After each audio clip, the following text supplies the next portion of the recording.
Okay, so with the discriminant, in the quadratic formula, the expression under the square root, the b squared minus 4ac part, that's called the discriminant.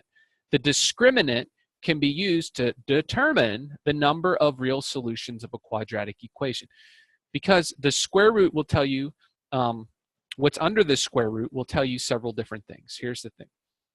If the b squared minus 4ac is negative, that means you have a negative number under the square root. If you have a negative number under the square root, you can't go any further. That means there's no solutions, like that. If the b squared minus 4ac turns out to be 0, remember you have opposite of b plus or minus the square root of b squared minus 4ac all over 2a. So if the b squared minus 4ac is 0, okay, the square root of 0 is 0, and that pretty much goes away. So you're left with the opposite of b plus or minus 0 over 2a. Now whether you add 0 or subtract 0, you're going to get the same answer. So that means there's only one solution if the discriminant is 0. Okay? Now if the discriminant is positive, you're going to have plus or minus the square root of some number. Okay? So that means you're going to get actually two answers.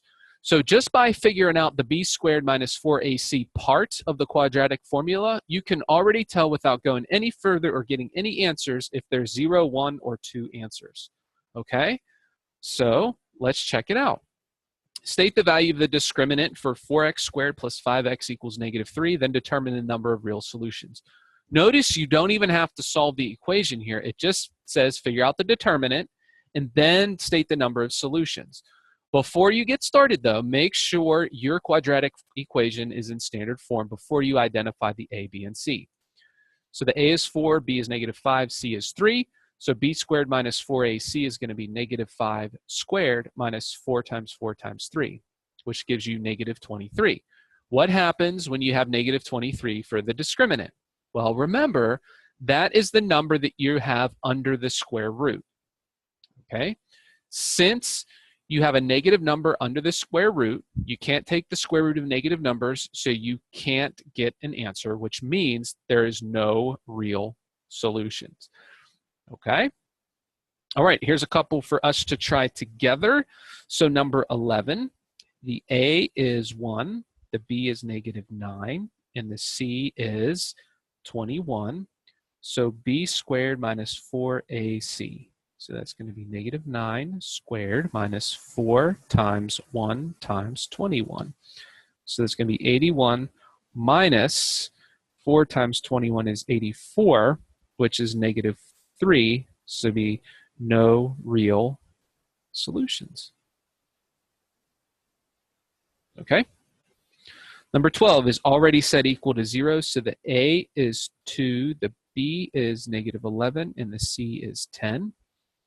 So the b squared minus 4ac, so you'd have -11 squared minus 4 times 2 times 10. So you'd have 121 minus 4 times 2 is 80, or is 8 times 10 is 80. So you end up with 41. All right. So there are two real solutions.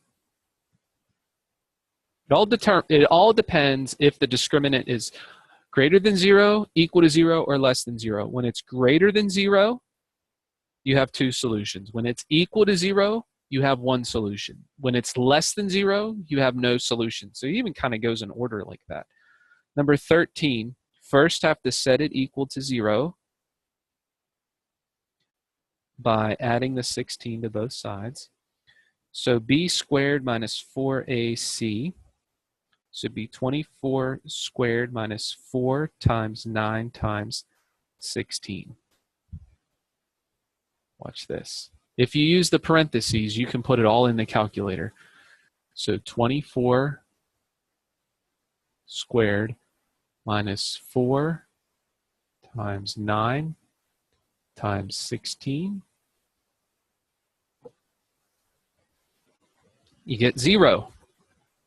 So when it's equal to, which equals 0, so there's one real solution.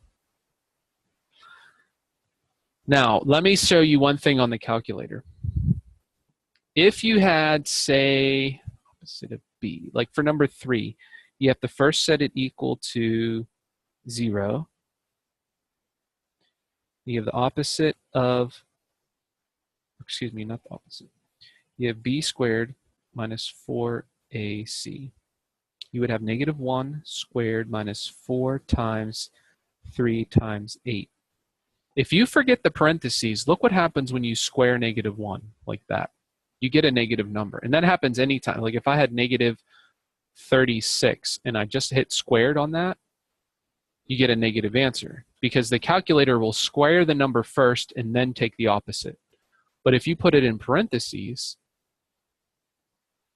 you'll get the correct answer that you need. So it's important, if you put the whole b squared minus 4ac into your calculator, you have to use parentheses. So parentheses negative 1 squared minus 4 parenthesis 3, close them, open the next one, 8 parenthesis.